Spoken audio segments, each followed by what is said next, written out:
Shipping goods across oceans has always been a critical part of international trade. One of the most important innovations that made global shipping possible on such a massive scale is containerization. For decades, most shippers have relied on what are known as carrier-owned containers or COCs. These are containers provided and managed by shipping lines. But today, with rising shipping costs, limited container availability, and the increasing need for flexibility, more businesses are exploring an alternative, shipper-owned containers or SOCs. So what exactly is an SOC container and why is it becoming more popular in modern logistics? What is a shipper-owned container? A shipper-owned container or SOC is a container that is owned by the shipper, not the carrier. This gives the shipper complete control over the container, from how it is used to when it moves to how it is maintained.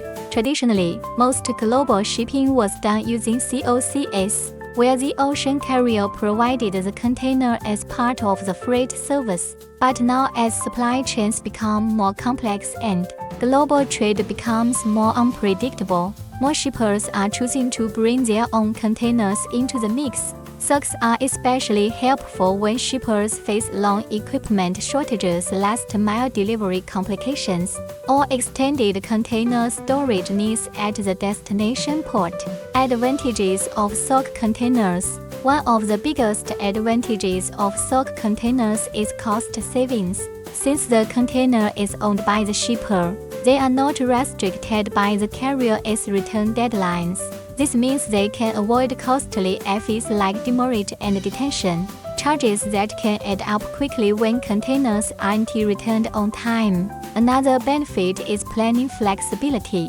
Shippers can choose the carriers they want, select the most efficient shipping routes, and use the best service providers. They are not tied to a carrier's timeline or container availability. SOC containers also offer better asset utilization. If a shipper has extra containers sitting idle, they can lease them out to others, turning unused assets into revenue. What is more, SOC containers can be customized to meet specific cargo needs. Need temperature control? You can add insulation, handling fragile goods, install internal securing equipment. These kinds of modifications are not possible with COCs, which are standardized by the carrier. SOC vs COC containers. A closer look. Let us compare SOC and COC containers across a few important factors. Ownership control. With COCs, the carrier owns the container and the shipper simply uses it. With SOCs, the shipper owns and controls the container completely. Costly COCs may seem cheaper upfront, especially for small or occasional shipments, but over time, SOCs can reduce total costs for regular shippers by avoiding fees and giving better control over container management. Responsibility. With COCs, the carrier takes care of maintenance and tracking. The shipper just needs to follow the rules. With SOCs, the shipper must handle everything, from pickup to inspection to ensuring the container is compliant and well maintained. Flexibility. SOCs offer more flexibility, especially for shipping to remote or inland locations. Shippers can use their containers for longer storage periods or difficult delivery routes without worrying about carrier limitations. Availability. During peak seasons, it can be hard to get a COC. SOCs allow shippers to bypass this problem by supplying their own containers whenever they need them. SOC strategies. Leasing and repositioning. Leasing containers is a great option for businesses not ready to purchase SOCs outright. 1. Where leasing, for example, lets a shipper lease a container for a single journey, often from a place with too many containers to a place with too few. This solves one of the biggest problems in shipping today: empty container repositioning. The industry loses up to $20 billion each year just moving empty containers around. Long-term leasing is also an option. This suits companies that ship regularly but don't want to spend capital to buy containers. They can lease containers for several months or even years. Another smart strategy is container repositioning through collaboration. Businesses can partner with freight forwarders or use digital marketplaces to share empty containers, track them, and optimize their use.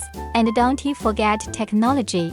Modern logistics platforms now use real-time tracking and predictive analytics to monitor SOC use and predict container needs in different regions. This makes repositioning smarter and cheaper. Considerations before investing in SOCs. Owning containers isn't for everyone. The upfront cost of buying SOCs is significant, so shippers need to evaluate whether the long-term benefits outweigh the investment. Also, SOC containers must meet international safety and inspection standards, such as those outlined by the Container Safety Convention. Many carriers require containers to be registered with a valid BIC code. There is also and for infrastructure. Shippers must manage documentation, tracking, maintenance, and repairs. That means having the right systems and personnel in place to handle these responsibilities. SOCs give shippers more control, more flexibility, and more opportunities to save money over time. While they do require a greater upfront investment and more management responsibilities, the long-term advantages, especially for companies that ship regularly, are worth it. As global logistics continues to move toward digitization and decentralization, SOCs will likely play an even bigger role in the future. If you're managing regular international shipments and want more independence in your supply chain, then it might be time to consider investing in your own containers. What makes SOCs different from COCs? SOCs are owned by the shipper, giving them more control. COCs are owned by the carrier and included in shipping service. Do SOCs save money? Yes, they help avoid fees, optimize routes, and can even be leased out when not in use. Are there challenges to using SOCs? Definitely. Shippers must handle maintenance, meet international compliance, and manage logistics more actively.